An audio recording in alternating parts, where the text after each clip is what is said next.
friends, Harvey Michaels here. Welcome back to our wild ride with Danshui President Plunge Spear Bloom, a story that had me on the edge of my seat while writing it. I'm excited to share a taste with you today. If you're new here, go ahead and tap that like button and subscribe. You won't want to miss what's coming next. All right, let's jump in. Chapter 2B. Kingfish, usually unaware demonic evil maestro had control over him, always respected his older son Hunter more. He saw Romeo's perverted sexual addiction as feeble. That unequal ranking rankled Romeo, who worked as hard as he could with Turtle Skipper, coveting intellectual prowess that would never happen. A goat swimming with a dolphin. Romeo couldn't understand the way Turtle Skipper thought, could not understand his unique abbreviated style of engineering diagrams. All Romeo could do was copy and practice copying. The pinnacle of Romeo's achievement was making the Gatling gun. Of course, it was all Turtle Skipper's design he was manipulated into giving to Romeo. But Romeo couldn't be prouder of it. He told Turtle Skipper he wanted to make it and would modify it to shoot surfacing fish, which Turtle Skipper mocked for obvious reasons of wasting spears and unnecessarily damaging fish. If you could shoot them, you could net them. Come on, Turtle Skipper, I just want to say I made it of my own design. At first, Romeo intended on firing long titanium triple-barbed spears. Turtle Skipper disregarded the childish idea and Romeo's simplistic diagram. He shook his head, explaining they would be too heavy, too long, and the barbs were too complicated going down a barrel. What you need are forearm-length, simple aluminum shaft spear poles. You say you need so many? All without the usual rubber band tied on the shooting end? It would be best to manufacture them for cheap. What else are you thinking? Romeo prodded. You would have to reduce the air compressor power a lot. Spears would explode like bullets and go right through any fish. Just tell me how you do it, Turtle Skipper. My buddies at the engine parts boat shop are talking about weird stuff. I want to show off, impress them. Romeo pushed, begged, and cajoled every way he could. He wasn't satisfied with the simple ideas Turtle Skipper initially shared. Romeo drew plans, which Turtle Skipper changed 4 times, 4 versions of stacked spear barrels turning in a circle, 4 versions of air valves separating and focusing the air pressure. Each step of the way, Romeo kept badgering Turtle Skipper for more detailed help. After the first trial run, Romeo admitted to Turtle Skipper that he constructed it and tested it, and the performance was less than ideal. Only half the barrels worked, and with no punch. How did you rig launch bases in the barrels? Turtle Skipper asked. What? The air has to strike something with a semi-sealed surface to use the air power and achieve acceleration. So, you need a light base plug at the base of each barrel. The air will hit that directly, and it will slide to the front of the barrel. You will machine a slightly narrower exit hole, right? So the base will stick before reaching the hole and save air power for the next column of barrels. Turtle Skipper thought more. Romeo didn't rush him.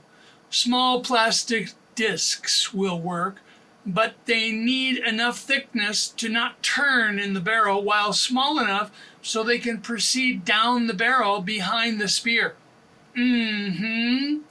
Romeo looked thoughtful and kept quiet in case Turtle Skipper had more ideas. This would be a killer weapon for a mad scientist in a movie, Turtle Skipper said and walked away to end the conversation. Earlier, Turtle Skipper calmly squashed Romeo's idea of square barrels and adding more than 36 spears in a row. He rebuffed Romeo with no derision, which was more of an internal challenge than he let on to Romeo. Half of the plastic will get stuck in square barrels, Romeo. And are you kidding? 1,000 spears isn't enough? This is getting ridiculous. Romeo came back with a revised diagram of a steel skeleton frame that held and stabilized stacks of machined barrels in one large circular magazine of 36 columns. Turtle Skipper altered that for the last time and vouched for the engineering strengths of 9 columns in each quarter section of the reinforced circle of barrels. He suggested that, as such, the uncomplicated design would be structurally strong. It should work if it isn't bumped too much. The weapon was manufactured and placed behind Kingfish's open closet, directly across from where Willie would be in Kingfish's big multi-purpose room. The 3-meter-wide patchwork of zebra stripe painted stapled together single-sheet light paper was all that blocked the right-of-center long, yawning closet opening. It was barely hanging, supported by a few pins in the ceiling. The first spears knocked the paper down. Hanging clothes were decoys on the right and left of the paper curtain Kingfish earlier commanded Willie to stay clear of. Willie only saw the sides of the closet when he first came in Friday evening and the times he used the bathroom between then and now. Willie walked over once, stretching his legs while Kingfish snored, but Willie got no nearer than the primitive string bell alarm system Willie thought was only questionable interior decorating. He was already occupied with the mind-blowing information he uncovered on Kingfish's laptop. Willie dares a closer look at the spear penetrating deeply into troubled Kingfish's brain. He is twitching and jerking like he's got a bowling alley crashing in his head. He finds and rereads the last text message Willie never answered from the Turtle Skipper. His new friend, Ahwa. Tell me about that big room you are in there. Can you see an unexplained large object, sort of hidden but sort of exposed? As if on cue, another message arrives. Watch out for a possible nightmare weapon setup, a Gatling gun of spears. Arriving sirens wake in Willie's mind the remembrance of Kingfish's 4 live video cameras recording at the fish chopper warehouse. He wants to look, but he knows he must let no one else see. He snatches up Kingfish's laptop and phone, stashes them to give to Colonel Shun. Willie knows he can watch the fish chopper recordings later and resigns himself to pray, which he does, harder than he ever prayed before. Teddy and Bear Nehu, for once, they never turned any lights on even after it got dark in their apartment living room where Teddy and his son Bear prayed more fervently than ever before for their friend Dee, who they sensed for a second time was in some kind of serious trouble. They first prayed when Teddy came down from tending to his rooftop pigeons. After that, Teddy got a pot of vegetable soup going. Father and son both felt they needed to pray more for Dee, and they broke out in a sweat, praying up a storm. While the haze-dimmed sunset lit their hearts and their apartment room, they prayed and remembered gratefully how yesterday, with their house guest Dee, the private storm lifted inside Teddy and Bear's home many hours before it lifted for Taipei.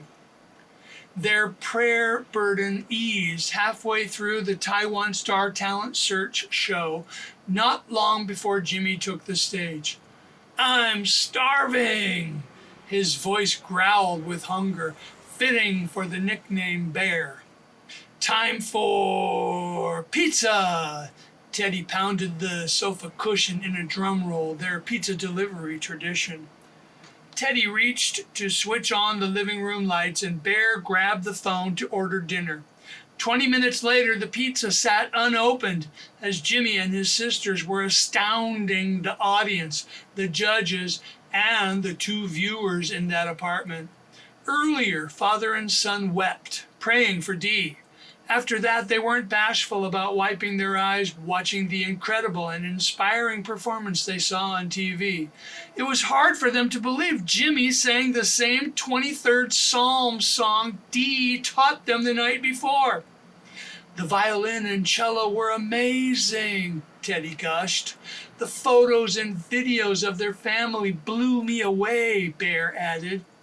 While the audience exploded in applause, a news flash scrolled across the bottom of the TV screen. It said the news show that came into Wang Sanbao driver's hospital room and interviewed him was apologizing profusely. A tsunami of protesting calls and internet activity from people angrily posting on social media and even marching downstairs at the network headquarters forced the show's hand. Complaints even reached the president of Taiwan, whose press secretary commented how unfortunate it was and said they were all dismayed at what happened. 2 clips were briefly shown, prepared just in case, and inserted when the Taiwan Star talent search studio applause did not let up. First, a well-known Taiwan scholar angrily summarized the rage circulating around Taiwan after witnessing the thoughtless interview. Imagine you impossibly survive being battered on rocks in yesterday's super typhoon, kidnapping of your boss, and the murder of your partner and good friend. Or imagine you were duct taped to your dining table and threatened with a knife, a gun, and finger-severing shears, believing you heard your husband killed. This is an outrage. Those 2 didn't deserve what was served up to them in that interview. The second, very short clip accentuated the scholar's rant. It was a 10-second video cut from the earlier interview. The couple were obviously disturbed, deeply troubled by everything, fighting back tears.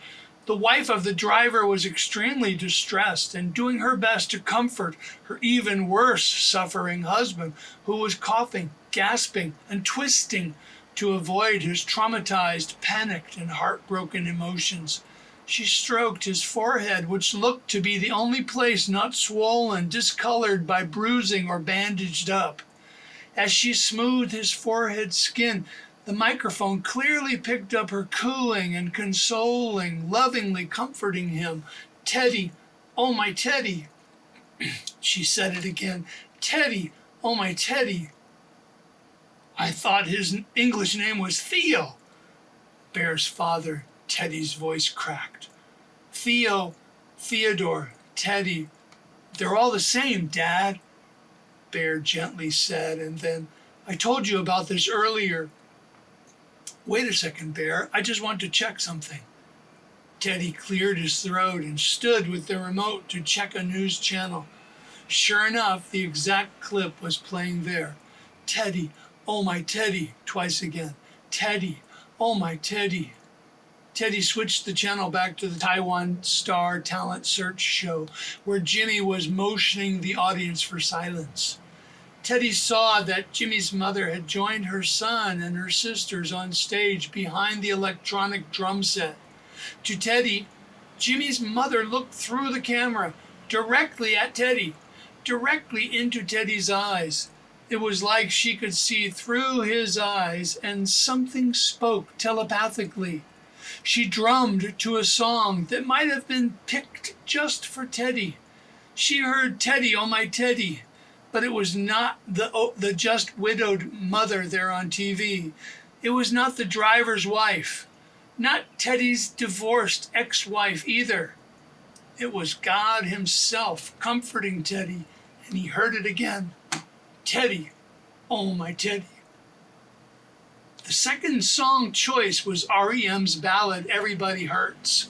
The message in the song is that no one is alone with their pain and they need to hang on. It excavated Teddy's grief deeper, like a backhoe pulling a big shovel after big shovel of junk from the deep hole of pain inside the man. Bear sat close next to his father. He did not stop Teddy's loud, racking sobs and wails. Bear's father, Teddy, finally felt the pain of losing his father, shot to death right in front of him 8 years before. The pain pressed and washed over him, though for that pain, Teddy got a flash of relief knowing he will be together with his father someday. For the first time, Teddy really felt his wife's rejection, the pain of wanting her and her not wanting him. He remembered the effortless, joy-filled early days of marriage and parenting together, then felt the pain of single parenthood and partial healing, really only forgetting, and hurting, but denying all the pain. Why exactly? He asked himself. He forgot why, and there never was a why. Teddy's breakthrough came letting the pain run him over back and forth, grinding him up, the pain he always ran from and now needed comforting for. And the comfort was coming from who Teddy knew cared the most. Coco and Sanbao. What's he doing? Singing? Now? Coco asks snow-white, stubble-whiskered Wang Sanbao, and points to the hanging, taped-up, much-scarred man, smiling and singing. Before answering, Sanbao pauses, feeling a recurring sensation in his upper chest and recognizing it as a stress test on some vein or artery, recognizing it as his body saying, ouch, without stinging pain. He forces himself to breathe and reject fear hormones, happening more frequently as the hours pass without taking his usual large dosage high blood pressure medicine. It's there between his eyes and at the base of his skull. He prays with faith, breathes, and swallows the fear. He's praising, worshiping God. It's the way God's people always are to be, alone or together every day, morning and evening, especially before a battle. That man there is making a way for God to show us his victory. Sanbao speaks weakly and grunts as he moves. Help me, child. What are you doing, Uncle Sanbao? Please help me get to my knees, Coco. I must join my brother now. I will sing unto the Lord, for he has triumphed gloriously. The horse and the rider are thrown into the sea. The Lord, my God, my strength, my song, has now become my victory. The Lord is God, and I will praise him. My Father is God, and I will exalt him. I will sing unto the Lord, for he has triumphed gloriously. The horse and the rider are thrown into the sea. D. I sing the same song over and over. I sing the same song the children of God sang after God parted the Red Sea long enough for them to cross over to dry land, but not long enough for the chariots of the mighty Egyptian army chasing them. They sang that same song over and over after God delivered them from impossible odds. We are facing impossible odds here in the fish chopper too, but even if I die, I absolutely know the victory will be God's. If I die in a short time, I will simply step into my future destiny with the Lord. That we defeat death is an even greater victory than if he rescues us from our current dilemma. The thought fills me with joy. For my family's sake, and Sanbao's family's sake, and our friend Coco's sake, I pray God will intervene here. I pray and ask God to glorify his name in the solution of his choosing. With inexplicable joy and peace, I praise God and worship him. Before this day, I never met Wang Sanbao, who joins me now in song. Sanbao grows weary and rests, but I keep singing, lifting my voice for the battle to come. Something stops me singing mid-verse. It is a repeat vision of what happened the morning before in Taichung. I somehow clearly see from my living room window out over the balcony the same bizarre flock of darting pigeons once again flying toward me just exactly as it happened the day before in Taichung, before I even set out on this mission. Wing feathers again differentiate into striated shininess mid-flight, so that the small flock of birds is now hundreds of approaching, sharpening lines rocketing over from nowhere. Now the birds flit through red leaves which liquefy into flying blood. In my apartment again, looking down, I see a phone in my hand and realize God is reminding me the vision then was a warning for Willie, who was on the phone with me yesterday. Out loud I pray, "Oh, I'm sorry, Lord, I'm so dull. Thank you for saying it again." I pray with authority for Willie's safety. Sanbao agrees, first in his own quiet, raspy words, and then with his mouth moving soundlessly. Coco watches on with furrowed eyebrows. Finally, I feel peace. I quiet myself and envision the floor plan outside in the fish chopper. "Are you scared by our worship?" Sanbao asks. Coco answers, "No, but I am afraid of the fight coming now." Paul sees Romeo. Some of Jimmy's words moved Paul as they flowed over him.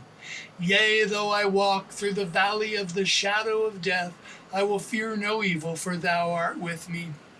Paul wishes he could see the show as he listens, with Jimmy now well into his second song.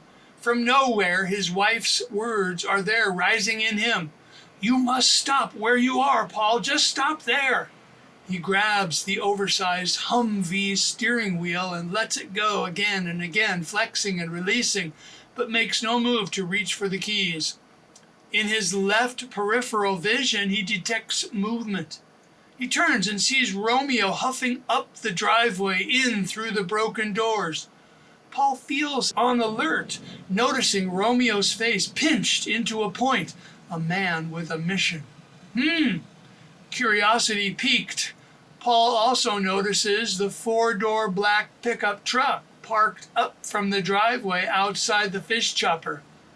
Psalm 23 is fresh in Paul's now inspired mind. He whispers a prayer. "God, I trust you, and I trust what my wife says you tell her. So what's going on?" And that's a wrap for today. Thanks so much for tuning in. I'd love to hear your thoughts in the comments. What stood out to you? If you're enjoying the journey, please share with a friend. It means the world to me. Want to hold the whole Danshui President Plunge adventure in your hand? It's waiting for you on Amazon. And if you do, please leave a quick review. Until next time, take care. I'll be right here ready for the next chapter. See you then.